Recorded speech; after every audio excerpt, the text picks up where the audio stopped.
नमस्कार प्यारे बच्चों।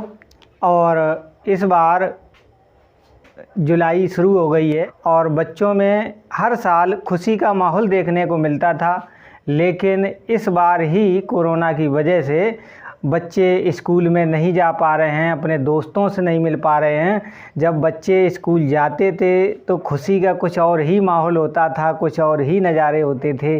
बच्चे खुशी खुशी पढ़ने जाते थे, अपने दोस्तों से मिलते थे, लंच होता था, उन्हें उम्मीद होती थी हाँ लंच में हम सब मिल के साथ साथ खाना खाएंगे, अपना अपना टिफ़िन शेयर करेंगे।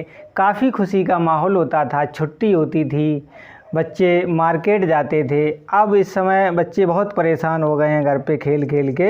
बच्चों की इच्छा ये है जल्दी से जल्दी विद्यालय खुलें और हम बच्चे पढ़ने जाएं और फिर से एक नया समाज बनाएं। तो कोई बात नहीं है, फिर भी हम लोग जो वीडियो आप लोगों को दे रहे हैं वो इसीलिए दे रहे हैं आप लोग यहाँ पर क्लास का माहौल क्रिएट करें और पढ़ाई करें और साथ अपने फ्रेंडों से मिलते भी रहें। अब कोरोना लगभग समाप्ति की ओर है और हम लोग अब पढ़ाई पे लग जाएं। स्कूल जल्द ही अब बस खुलने वाले हैं। आप लोग तब तक थोड़ा सा एंजॉय लीजिए और इन विषयों को देखते रहिए, थोड़ा थोड़ा बस पढ़ते रहिए। इसीलिए आपके लिए बहुत ज़्यादा वीडियो नहीं डाले जा रहे हैं, दिन में बस एक डाला जा रहा है। आराम से किसी भी टाइम थोड़ा सा वक्त निकाल के आप वीडियो देख लें और इससे आपकी पढ़ाई में भी ज़्यादा व्यवधान नहीं होगा और आप आराम से खेल भी सकते हैं। घर के वर्क हैं, इधर उधर घूमना है, सभी वर्क होते रहेंगे। तो आप लोग बस रेडी हो जाइए। तो क्लास 12th फिज़िक्स में अब जो नेक्स्ट टॉपिक है हमारा, उसको हम लेके आए हैं आपके लिए, वैद्युत द्विध्रुव। वैद्युत द्विध्रुव की निरक्षीय, वैद्युत द्विध्रुव की निरक्षीय, निरक्षीय जिसको हम लोग कहते हैं दूसरा इसका सिनोनिम्स है अनुप्रस्थ। अनुप्रस्थ स्थिति में वैद्युत क्षेत्र की तीव्रता। तो अनुप्रस्थ स्थिति में हम लोग वैद्युत क्षेत्र की तीव्रता ज्ञात करेंगे। इलेक्ट्रिक फील्ड इंटेंसिटी, हमें इलेक्ट्रिक फील्ड इंटेंसिटी चाहिए ऑन इक्वेटोरियल ऑन और इन ब्रॉड साइड। किसमें? ब्रॉड साइड में हमें चाहिए on position of an electric dipole. हमें एक इलेक्ट्रिक डायपोल की पोजीशन चाहिए, इस पोजीशन में चाहिए इलेक्ट्रिक फील्ड इंटेंसिटी। तो हम लोगों को बहुत ज़्यादा कुछ नहीं करना, बस हमें वैद्युत क्षेत्र की तीव्रता वाला फार्मूला थोड़ा सा लर्न करना है, उसी का यूज करेंगे। वैद्युत द्विध्रुव आघूर्ण का एक फार्मूला याद करना है, उन्हीं से अभी हम लोग वैद्युत क्षेत्र की तीव्रता अभी निकाल के दिखाएंगे। तो इसका सबसे पहले हमें फिगर बनाना होगा। फिगर बनाने के लिए हमें बहुत ज़्यादा इधर उधर नहीं जाना है, केवल जो हेडिंग हमें एग्ज़ाम में मिलेगी परीक्षा में, जब हम लोग एग्ज़ाम हॉल में बैठे होंगे तो इसी तरीके से क्वेश्चन आएगा। क्वेश्चन में लिखा होगा कि वैद्युत द्विध्रुव की निरक्षीय स्थिति में वैद्युत क्षेत्र की तीव्रता का व्यंजक प्राप्त कीजिए। अब वैसे तो हम लोग रटेंगे तो रट नहीं पाएंगे, बड़ी दिक्कत होती है, भूल जाते हैं एग्ज़ाम तक, और हमें अभी से 1 साल तक याद करना है। कैसे दिमाग में रहे, हमें बहुत ज़्यादा टेंशन नहीं लेना, एकदम फ्री माइंड होके पढ़ो तो सब याद रहेगा। इसको फील करते जाओ और समझते जाओ। तो सबसे पहले तो हमें यहाँ से स्टार्ट करना वैद्युत द्विध्रुव से। वैद्युत द्विध्रुव हमने देखा था किस तरीके का होता है।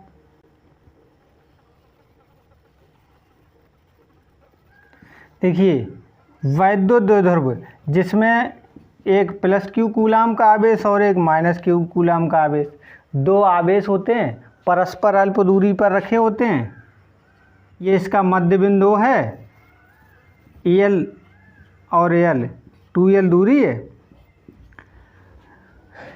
इस जगह का नाम ए मान लें, इस जगह का बी मान लें। तो हम लोग इसकी लैंग्वेज भी इसी तरीके से लिखते जाएंगे कि माना एक वैद्युत द्विध्रुव ए बी, उसका वैद्युत द्विध्रुव का नाम ए बी है। माना एक वैद्युत द्विध्रुव ए बी दो बिंदु आवेशों माइनस क्यू व प्लस क्यू कूलाम से मिलकर बना है। एक वैद्युत द्विध्रुव ए बी प्लस क्यू व माइनस क्यू कूलाम से मिलकर बना है और दोनों आवेशों के बीच की दूरी 2l है, मध्य बिंदु है और यह वैद्युत द्विध्रुव किसी एक ऐसे माध्यम में रखा है जिसका परावैद्युतांक कैपिटल K है। क्यों? ये किसी माध्यम में मान लेंगे तो उसका परावैद्युतांक कैपिटल K है, ऐसे माध्यम में रखा है, कोई स्पेशल नहीं है। कांच हो सकता है, मोम हो सकता है, अभ्रक हो सकता है, कोई परावैद्युत पदार्थ हो सकता है, तो उसमें रखा हुआ है। तो वैद्युत द्विध्रुव की निरक्षी है। अब बात आती निरक्षी क्या होता है। इसका हमने पिछले वीडियो में देखा था, अक्ष ये होता है, इसके बीच में बस चले जाओ, इसकी सीध में ये अक्ष होता है, चाहे इधर या इधर कहीं भी चले जाओ, ये अक्ष होता है। तो जब ये अक्ष होता है, बीचों बीच से एक लाइन खींच दो तो वो अक्ष कहलाती है। और निरक्षी का अर्थ होता है अक्ष में ना हो। तो जब अक्ष की सीध में ना हो, फिर कहाँ हो? यहाँ से आप लोग चले जाएं ठीक 90 डिग्री पर, ठीक 90 डिग्री पर आप लोग चले जाएं और एक कोई बिंदु मान लें P। वैद्युत द्विध्रुव से लंबवत आप चले जाएं, वैद्युत द्विध्रुव के मध्य बिंदु से 90 अंश की दूरी पर आप चले जाएं। और दूरी कितनी हो? R। दूरी कितनी हो? R। तो वैद्युत द्विध्रुव के मध्य बिंदु से, पिछले वाले जो वीडियो था उसमें भी हमने यही पढ़ा था, अच्छी स्थिति में हम लोग यहीं से मध्य बिंदु से ही स्मॉल r दूरी पर गए थे, कोई बिंदु P था, उसी टाइप से इस बार भी है, मध्य बिंदु से ही दूरी पे है। लेकिन शर्त क्या है कि वो कौन सी स्थिति में है? निरक्षी है या अनुप्रस्थ स्थिति। ये बिंदु P है। अब हम करें क्या, इनको मिला दें क्योंकि हमें ये दूरी भी चाहिए। तो बिंदु A और B को मिलाया, A और P को मिला दिया, A और B और P को मिलाया, P और A को मिला दिया। इसको मिटा दें। वैद्युत द्विध्रुव की निरक्षी स्थिति, देखिए वैद्युत द्विध्रुव हो चुका है और निरक्षी या अनुप्रस्थ स्थिति में हमने 90 डिग्री पे एक बिंदु P मान लिया है और हमें वैद्युत क्षेत्र की तीव्रता हमें यहीं पे चाहिए। तो जब बेटा हमें वैद्युत क्षेत्र की तीव्रता चाहिए तो कैसे हम लोग निकालें? तो हम लोगों ने थोड़ा अनुभव किया था पिछले वाले वीडियो में कि हम यहाँ पर कौन सा चार्ज मानते हैं? परीक्षण आवेश Q0 या Q0 परीक्षण आवेश मानते हैं, टेस्ट चार्ज। अब यहाँ पे जब ये प्लस का है और ये भी प्लस का है तो इसके कारण जो तीव्रता होगी वो इस साइड में होगी। क्यों? ये भी प्लस है और ये भी प्लस है, तो ये वाला प्लस इस वाले प्लस को रिपेल करेगा, प्रतिकर्षित करेगा। तो ये हो गई आपकी E। देखिए बिंदु A पर प्लस का रखा हुआ है तो प्लस वाला इसको इधर को बल लगाएगा, उधर की तरफ तीव्रता की दिशा होगी। दूसरी चीज़, अब इधर B वाला देख लें, जब ये परीक्षण आवेश प्लस का है और ये माइनस का आवेश है तो इस पर ये इधर की ओर बल लगाएगा, आकर्षित करेगा। ये प्लस का है, ये माइनस का है, तो उसको अपनी तरफ खींचेगा। तो जब अपनी तरफ खींचेगा तो ये माइनस Q का आवेश है, तो यहाँ पर तीव्रता की जो दिशा है वो हो जाएगी, B बिंदु है तो EB। अब EA की दिशा ये है, EB की ये है, तो और दोनों आपस में बराबर तो होते ही आवेश, क्योंकि वैद्युत द्विध्रुव में ये बात बताई जाती है कि दोनों चार्ज आपस में कैसे होते हैं? इक्वल, बट उनका जो साइन है वो वो अपोजिट रहेगा, एक प्लस है तो एक माइनस, लेकिन क्वांटिटी में इक्वल होंगे। तो उस कारण EA और EB बराबर होंगे। तो जो तीव्रता होगी, परिणामी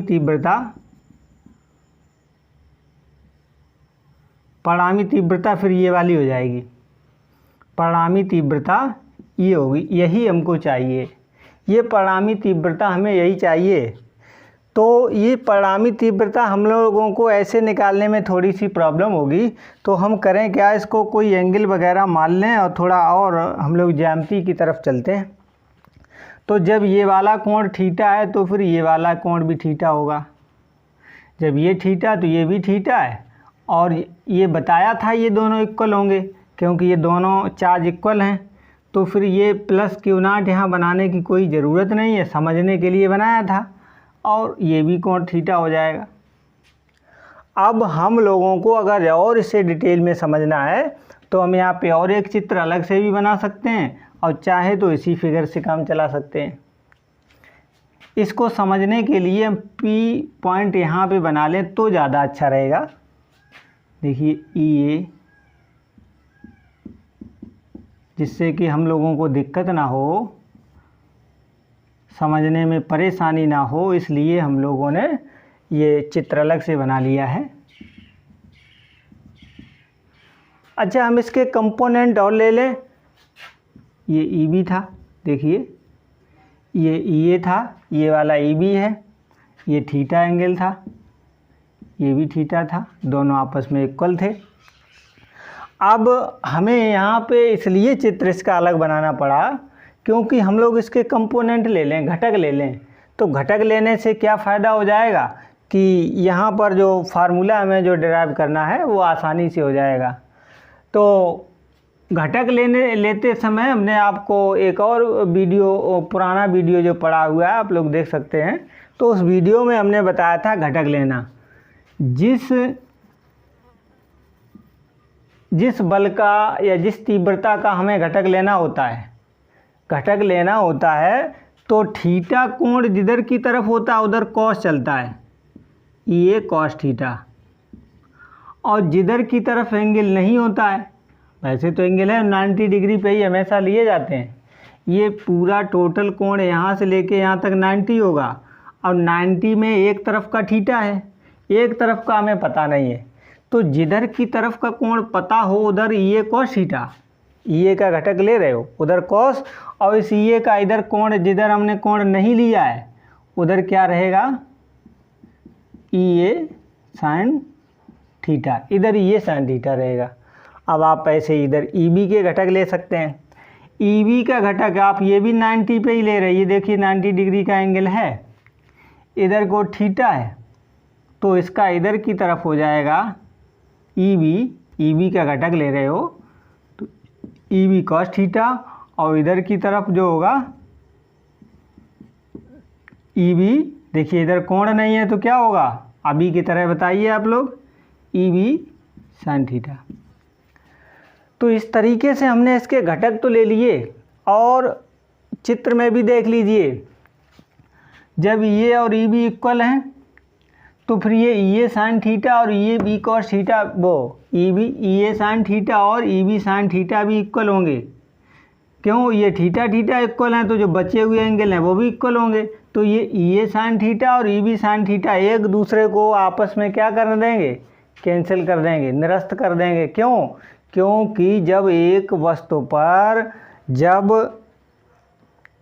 180 एंगल पे दोनों बल लग रहे हैं वो भी बराबर, तो एक दूसरे का असर बेअसर कर देते हैं।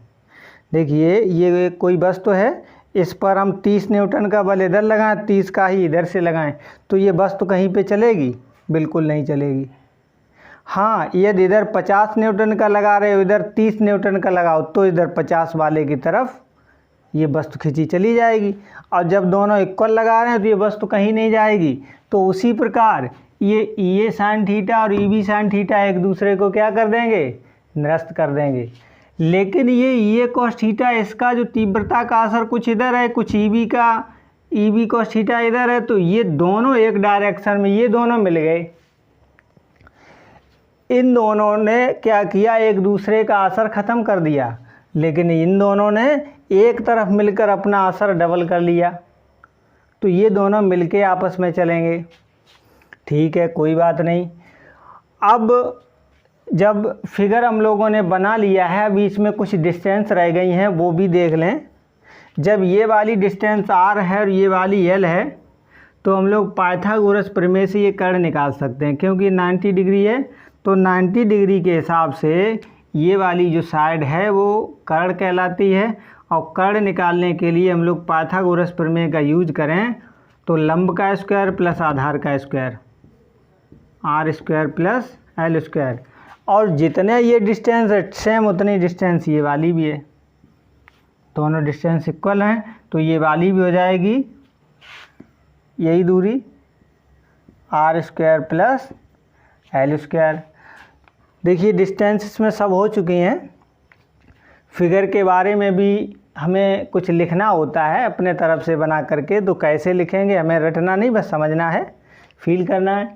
माना एक वैद्युत द्विध्रुव ए बी -q और +q कूलाम आवेश से मिलकर बना है और यह वैद्युत द्विध्रुव ए बी किसी एक ऐसे माध्यम में रखा है जिसका परावैद्युतांक K है। माना वैद्युत द्विध्रुव O से r दूरी पर कोई बिंदु P है जहां हमें वैद्युत क्षेत्र की तीव्रता ज्ञात करनी है। उसके बाद ये इनकी EA और EB दिशाएं भी बता देंगे। ये परिणामी तीव्रता E मान लेंगे और इस बिंदु P को समझने के लिए एक दूसरा फिगर और बना लेंगे, फिर उसके कंपोनेंट या घटक ले लेंगे। घटक लेने के बाद अब चित्र में फिगर में हमें दिख रहा है ये दोनों इक्वल हैं, एक दूसरे के अपोजिट डायरेक्शन में हैं, तो ये एक दूसरे कैंसिल कर देंगे और ये EA का कुछ असर इधर की ओर है EA cos थीटा और EB का कुछ असर इधर है EB cos थीटा। अब ये दोनों एक ही डायरेक्शन में हैं तो ये आपस में ऐड हो जाएंगे और जब ऐड हो जाएंगे तो हम लोग तीव्रता आगे निकालना स्टार्ट कर दें। +q, देखिए वैद्युत द्विध्रुव में एक -q आवेश एक +q, इसके कारण पहले आप लोग निकाल लें। +q आवेश के कारण बिंदु P पर वैद्युत क्षेत्र की तीव्रता, देखिए हम लोग +q आवेश के कारण बिंदु P पर तीव्रता निकालेंगे तो क्या होगी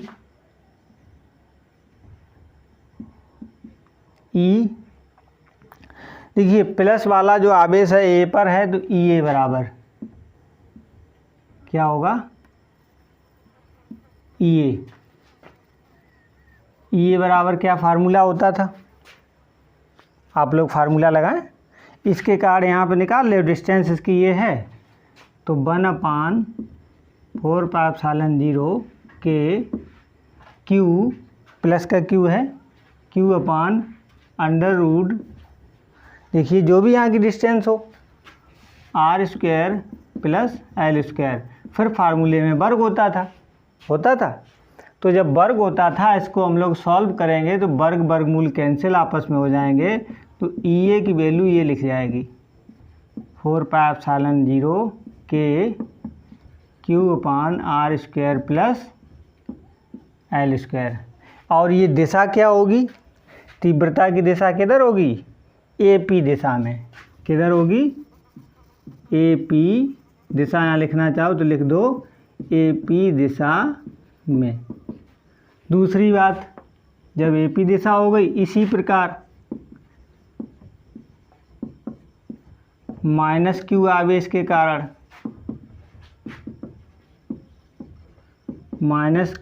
के कारण बिंदु P पर वैद्युत क्षेत्र की तीव्रता क्या निकलेगी EB बराबर, फार्मूला बिल्कुल सेम वही बनेगा क्योंकि जो ये डिस्टेंस है वो ये है और डिस्टेंस भी बराबर है, आवेश भी बराबर है, केवल डायरेक्शन हमारी बदल जाएगी, बाकी सब कुछ यही रहेगा।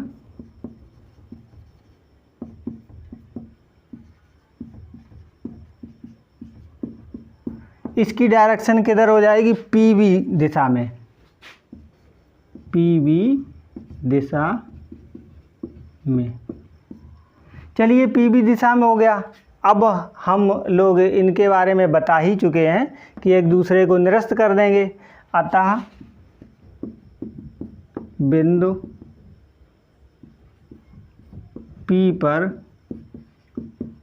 परिणामी तीव्रता, बिंदु P पर परिणामी तीव्रता चाहिए जो कि हमने E माना है, तो E बराबर क्या हो जाएगा, देखिए हमने लिखा क्या था, परिणामी तीव्रता में दोनों ऐड हो जाएं क्योंकि दोनों एक ही दिशा में हैं, एक ही डायरेक्शन में है, दोनों मिल गए हैं, तो EA cos theta + EB cos theta. अब हम लोग यहाँ से EA का ये वाली वैल्यू पुट कर दें और EB की ये वाली वैल्यू पुट कर दें, तो E बराबर क्या निकलेगा, ई ए की वैल्यू ये थी,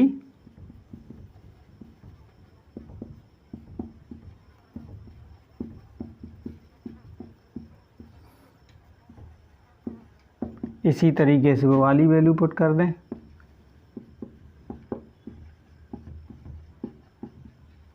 देखिए वैल्यू पुट हो चुकी हैं, कॉस थीटा और लिख दो।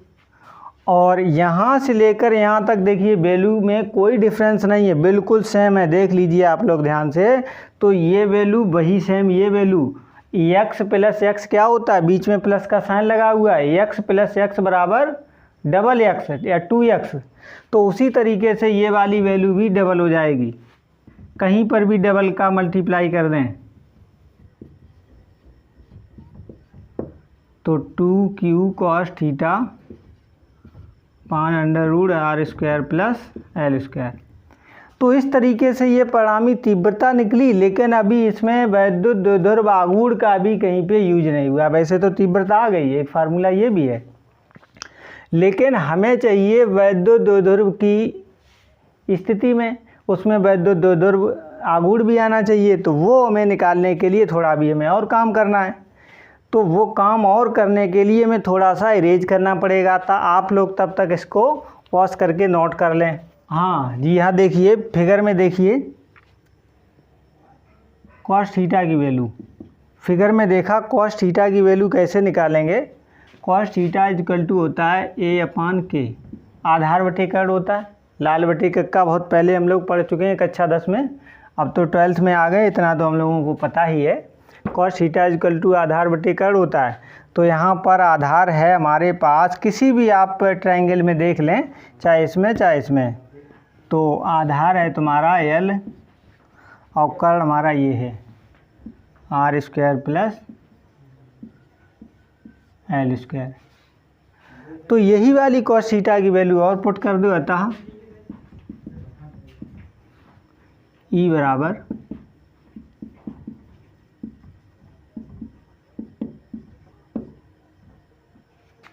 2q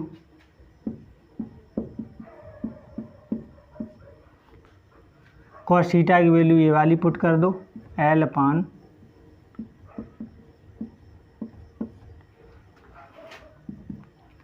अब आप लोग ध्यान से देख सकते हैं 2ql यहाँ पे आ चुका है, परंतु वैद्युत द्विध्रुव आघूर्ण होता है 2ql बराबर p।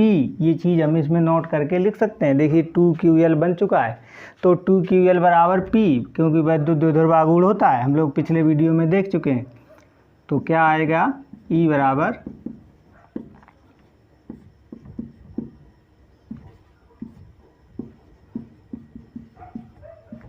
देखिए एक बार यहाँ पर भी हम लोग शॉर्ट में ध्यान से देख लें कि r square plus l square ये भी सेम आधार है, और r square plus l square ये भी सेम आधार है, आधार दोनों का इक्वल है।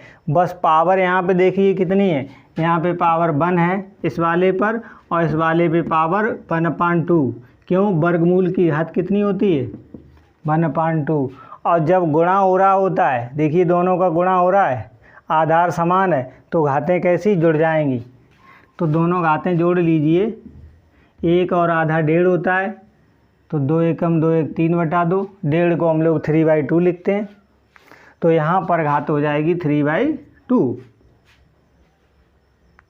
तो अब हम लोगों ने ये वाली पावर भी जोड़ ली, अभी और हमें थोड़ा सा वर्क करना है, इसको और इरेज कर लें, आप लोग नोट करते रहें।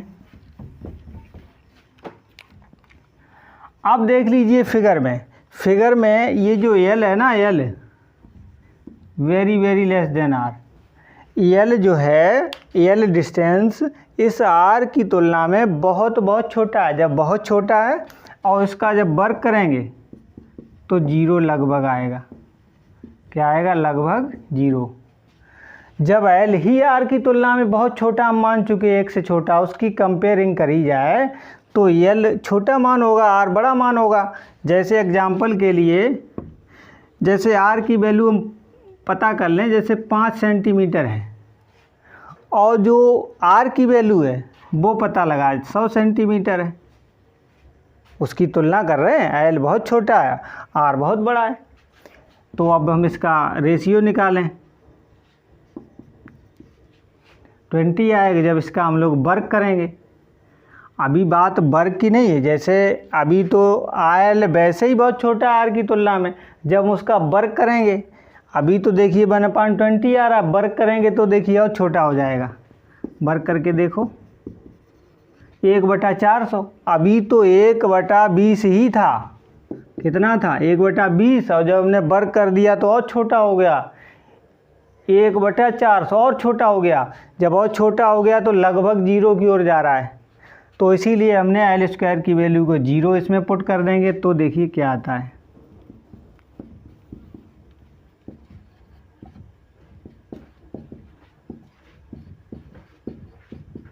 जीरो।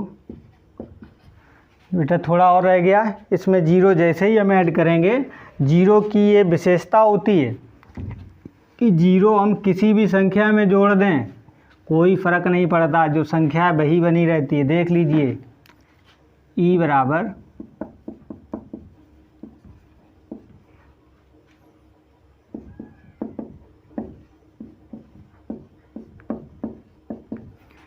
आर स्क्वायर प्लस 0, 0 जोड़ेंगे कोई फ़ायदा नहीं होगा, जो संख्या आर स्क्वायर है वही रहेगी, पावर 3/2 लगा दी, और यहाँ पर ये 2 से 2 कैंसिल हो जाएंगे।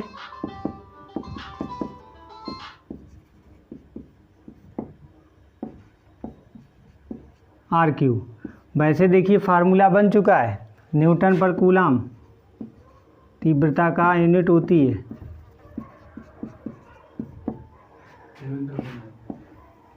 चलो थोड़ी देर बाद करेंगे। तो न्यूटन पर कूलम ये वैद्युत क्षेत्र की तीव्रता का फार्मूला निकल चुका है, बस थोड़ा सा और बचा हुआ है। थोड़ा सा हमें कैलकुलेशन या कैलकुलेशन अभी और चाहिए।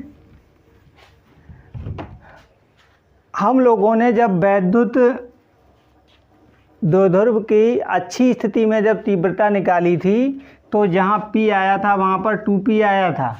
जब हम लोगों ने निरक्षी में निकाला तो कितना आया, केवल P। दोनों के फार्मूले में देखिए थोड़ा सा डिफरेंस है, यहाँ केवल P आया है निरक्षी वाले में, और अच्छी वाले में जहाँ P है वहाँ 2P करके आया था, तो डबल टाइम था।